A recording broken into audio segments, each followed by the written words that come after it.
สาวๆมื้อนี้ผู้ใดสิไปบุญได้ไหมไอ้สุกบ่น้องสาวๆ บ่ไปถ้าไปแล้วไอ้สุกสิเฮ็ดหยังรอโอ้ยไอ้สุกบ่เฮ็ดหยังแน่นอนถ้าบ่เฮ็ดแล้วไอ้ไปโลดไปคือเดียว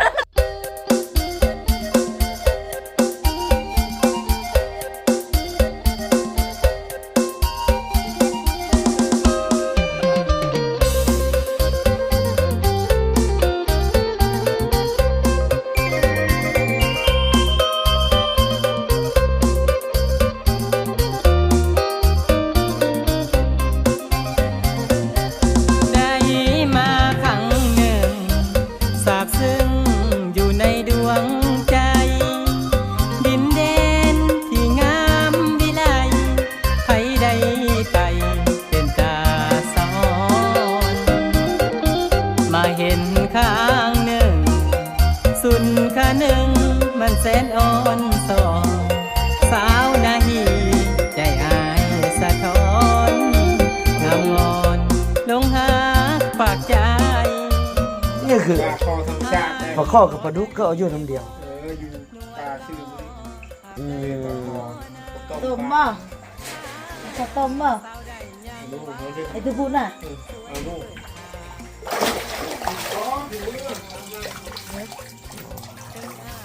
ปลาข้อธรรมชาติเลย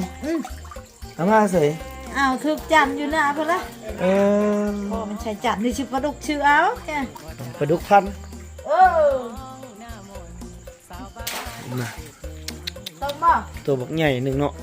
ต้มละให้เด้อเว้ยเอาเมื่อจะย่าเร็วก็เมื่อเฮือนจะย่าเร็วคันมันสุกจะกินอยู่ดีหรอเอาเมื่อจะย่าละอะไรจ้าก็ต้มมามึงนี่เจ้าล่ะต้มตาแล้วเด็กนึงโตจุดนี้เป็นจุดซุ่มนุ่มได้จุดนี้ได้จุดหัวหมกม่วง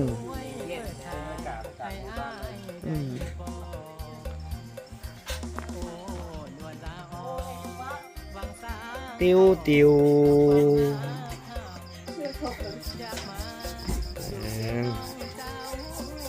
สาวคนนึงเฮ็ดได้จังเนาะเดี๋ยวมาจอบมึงก่อน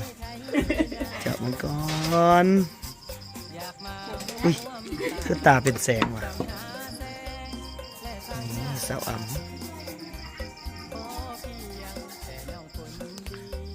ำกำลังตำบักฮุงสาวเสยได้เห็นยังต้มปลาอีกคนหนึ่งอ่ะซื้ออย่างแล้วก็สาวญาเด้แบนใบมะขามโอ้ยน้องตับพวกมันจะล่างปลาโต๊ะสาวๆกำลังแต่งอยู่ขอกินสู้กินเด้อมื้อนี้เด้อมากินข้าวกับสาวดงนะครับบ่แม่นธรรมดาสาวเที่ยอุ่นซึมๆอยู่กันแล้วมันตาเชื่อไอ้เจ้าตะมาละพี่น้องเอ้ยอันนั้นโคมเลยมาเอาโคมมาเฮานี่เฮาสิยิงให้เฮา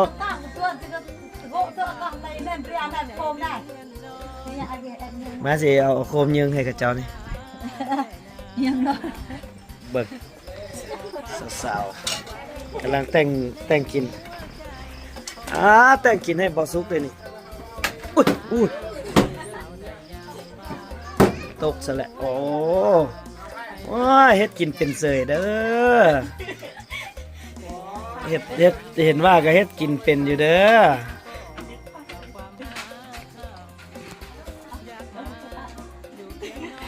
นั่นสรุปแล้วน้องอ่ำมันบอกเป็นผู้เฮ็ดนี่ไปเอาใบยังก็ใบมะขามได้จากใบได้สองโอ้ยได้2ก้างมาอันนี้น้องยาเนี่ยเนาะน้องยาอุ้ยน้องก็เอามาสัก4-5 อันมาก็บอกเนาะเอาแต่ใบอ่อนมันหั่นนะมันสูงคือบ่ให้ไอ้ซุกไปเอาสร้อยฮะเก่งใจแล้วเนาะสาวดงนะครับแม่นธรรมดาได้พี่น้องขึ้นมาบ่ขึ้นมา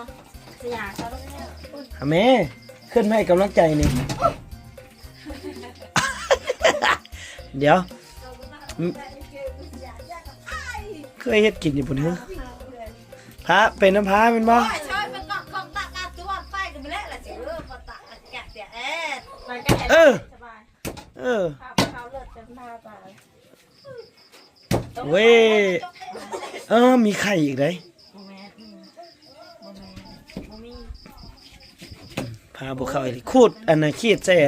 อันโคกอันน่ะเคยบ่อันนั้นก็ได้เขาว่าแล้วจังได้ลูกหัวโล้นบ่มีผม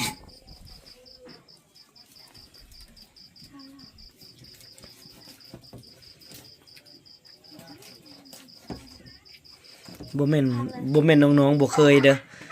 อันน่ะพาบ่เข้าเองต้องโทษพา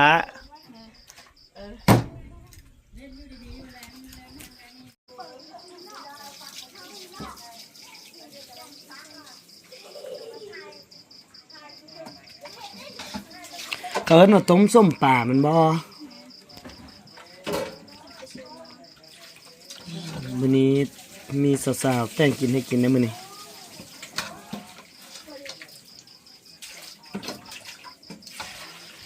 ป่าธรรมชาติได้พี่น้อง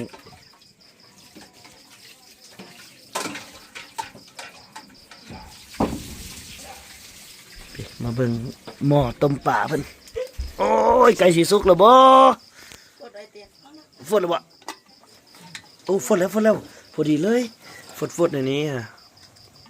บ่เห็นก็ได้จับก็ได้ เต็มเสียเดียวนั้นโอ้ยตายละนี่คนลงวะ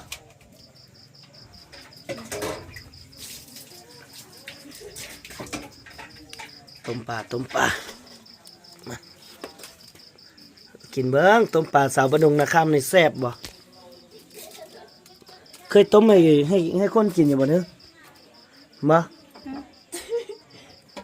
บ่แม่นหากระต้มให้พวกอายกินเทื่อแรกนี่บ่เฮ็ดกินคู่มื้ออีแม่ย้องอีว่าแซ่บแม่นบ่แม่นบ่อำน้องอ่ำเก่งอยู่สาวไล่ก็บ่อยู่เนาะมาเพิ่นครัวนี่คันขึ้นมาหอน5-6 คนนี่อยู่บ่ได้เอาตำบักหุ่งอีกได้บัดนี้โป้ยโคกเพิ่นคือสิต่ำแบบใส่แห้งเต็มที่นะใส่อารมณ์จนแตก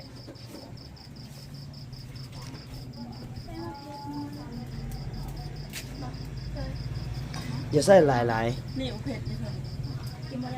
กินเผ็ดบ่ได้พอละบ่สมัยน่ะพอแล้วจังหน่วยหลายเติบแล้วโอ้โหอย่าเฮ็ดเผ็ดหลายมาสาวๆกำลังแต่งกินแรงวันนี้มาแต่งกินแรงหลังจากที่ไปเที่ยวงานบุญแล้วก็เบิดเงินแล้วก็มาขอป่าแม่กินตะวันชัญญาไปไหนเชียวโอ้ไรแบบ สิไปไสฮะ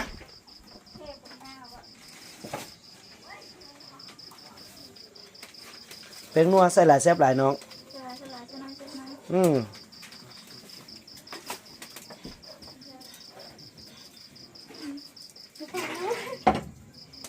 มีทุกคนได้กินเป็นเบิดเนาะ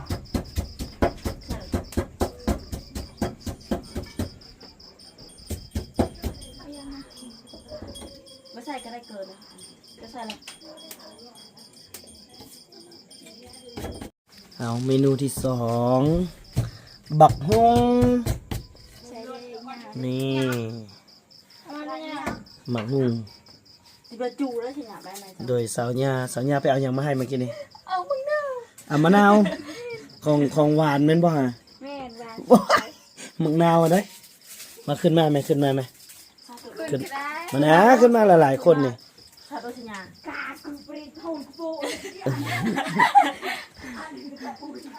ผู้ใดผู้ใดฟังท่านและฟังเป็นกับแปลหน่อยเด้อใต้คอมเมนต์สาวๆเขาเจ้าเว้าหยังไปให้บ่เตียงนำตำบักฮุงโยแนวเค็มมันจะใส่จนครบได้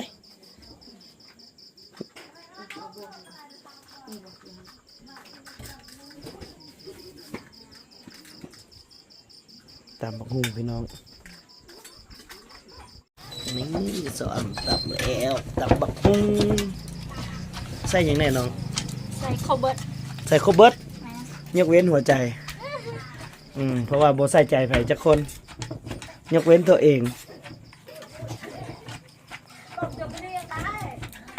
เอาสาวๆกำลังแต่งกินทางนั้นก็สิสุกแล้วคือไวแท้เนาะ น้ำไฟได้ทันใจ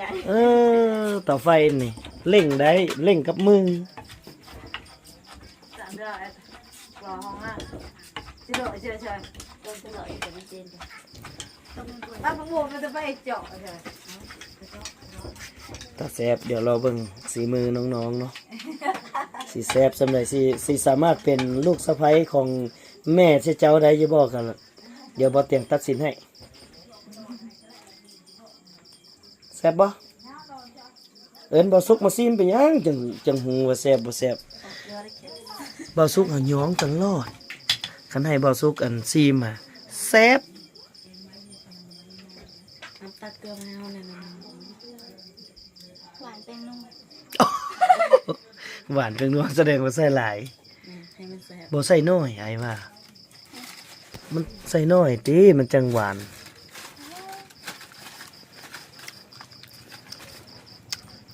เข้มเลยอ๋อ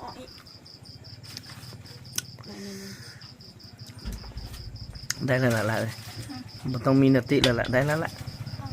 พอละปกติบ่ให้กินปกติบ่ได้เด้อครัวนี่ติแล้วบ่ให้กินเลย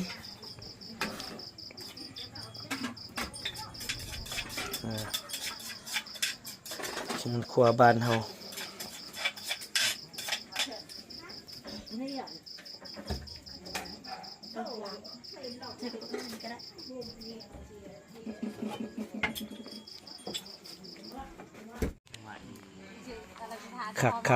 คักอยู่จุดนี้บ่อนนั่งกินข้าวกับคักบ่สุกอยู่นี่น่ะ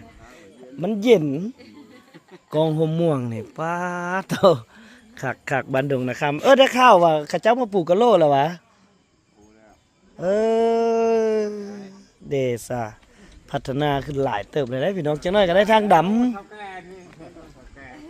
จังน้อยก็ได้ทางดำฮอดสิฝุ่นปานนี้เนาะเดี๋ยวจังน้อย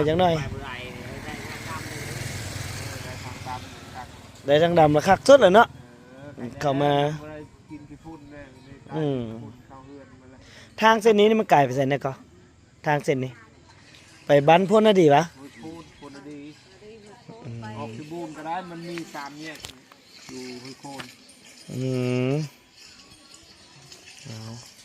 ซอนมะพร้าวเลยแล้วซอสมะพร้าวเลยบ่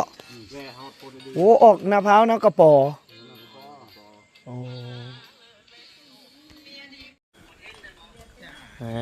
สาวหญ้ายังก็ซื้อเฟซเจ้านะหญ้ายังก็เงี้ยเป็นหยังวะฮะบ่ซื้อนั่นใดก็เฟซนั่นนะเงี้ยซาวะฮะเงี้ยซาดวงตาไว้เลยโอ้ยเบิ่งแม่เดสดี ใส่เบิ่งดูโสดนะเพจโสดเฟซโสดอันนี้โอ้ยเฟซโสดเฟซคนโสดมาแล้วโอ้พาเข้าไวเนาะบ่สุกโอ้บ่เรื่องเฮ็ดให้ผู้บ่าวกินนี่ไวขนาดคันว่าพ่อแม่พ่อก็เฮ็ดให้กินนี่โอ้ยเป็นชั่วโมงพอแห้งมันบ่บ่เฮ็ดให้ผู้บ่าวซื่อๆเด้อนี่เด้อจังไวนี่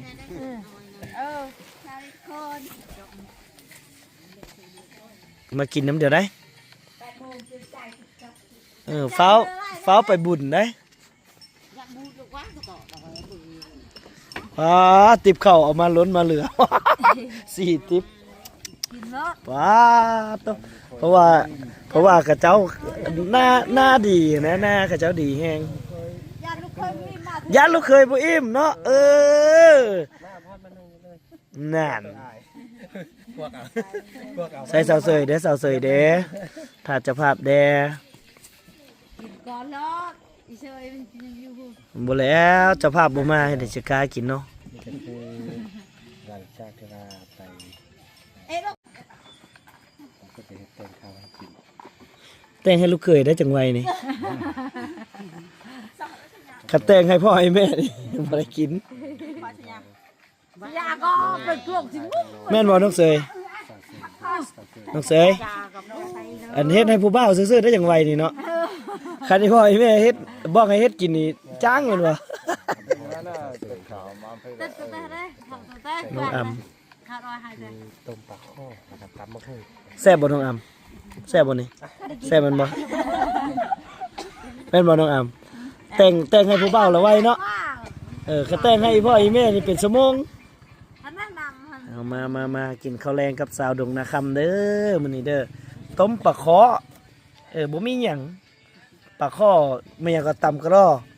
ว่าได้ๆก็ตำฮะ ปลาห้อง ฮะ ปลาห้อง ตำบักหุ่งกันน่ะว่าได้ ปลาห้อง ๆกระรอ ปลาห้อง กระรอห้อง ปลาห้อง กระรอห้องอันนี้เด้อันแกงปลาข้อเด้ ต้มปลา ตกเว้าภาษาเราเทิงกันนะ กระจ้อง ฮะ กระจ้อง บ่แม่นอาจินเสียเนาะ กระ อาก้านั่นนี่นะอาก้า ตะกัวกะ ตะกัว ต้มมะกา ไม่คันต้มอากาบ้านเฮานี่ ระวังเด้เนาะอากาบ้านเฮานี่โอ้ยแต่ว่าอันเว้าความจริงว่าภาษาเราเทิงแต่ละพื้นที่มันสิต่างกันเนาะคืออยู่แถวอันหน้ากายเขาเจ้าสิว่าอาจินเสีย อาจจะเชื่อนั่นน่ะ จังนั้นก็อาจิน อาจิน เนาะทางนี้บ่ได้อาจินเนาะ อันนี้แค่กินได้เต็มตะลึง เอา กินแล้วนอนมาเลย เอาเป็นตาแซ่บพี่น้องแซ่บหลายแซ่บหลาย ลอง แซ่บ จะ หลา ได้ ย ตาเธอเตะจะได้นะ ถามสามสาวก่อน หลังจากกินข้าวอิ่มแล้วสิถามสาวๆว่าไผสิไปบุญไผสิบ่ไปบุญฮะผู้ใดไปสิให้เบ้าสุกไปผู้ไปส่งไปฮับมาฮับแล้วก็ไปส่งพร้อมครอบพ่อครอบแม่แล้วนอนอยู่เฮือนแต่เจ้าเลยมื้ออื่นแล้วจับหมูไว้ เตรียมเฮ็ดฮีทเลยเบิ่งดูพุ่นน่ะเบิ่งตัวงัวพุ่นน่ะเต็มงัวตัวละ500,000 บาทนี่นะเฮ็ดดองก็ย่างก็2โตเนาะร้านเดียว ไปบ่ไปสิไป นอนแท้วายสาวญานอนอยู่หน้าตู้น้องเสยเด้นอนอยู่เฮือนสรุปแล้วสองสาวบ่ไปมีสาวญาผู้เดียวไป มีคนพาไปละบ่น้องญานี่คันบ่มีกล้าไปน้ำลาวอยู่บ่ฮะกล้าไปอยู่บ่ลาวบ่เจ้าสู้ดอกเสื้อรถคันให้เราเมื่อส่งเราบ่เฮ็ดหยังฮอดเฮือนคันบ่เฮ็ดหยังน้องบ่ไปอยู่สิตอบให้ไอ้นะถามหน่อยน้องยาเอาคอนเทนต์ให้ไอ้หน่อยจักหน่อยหนึงบ่สุกมาพี่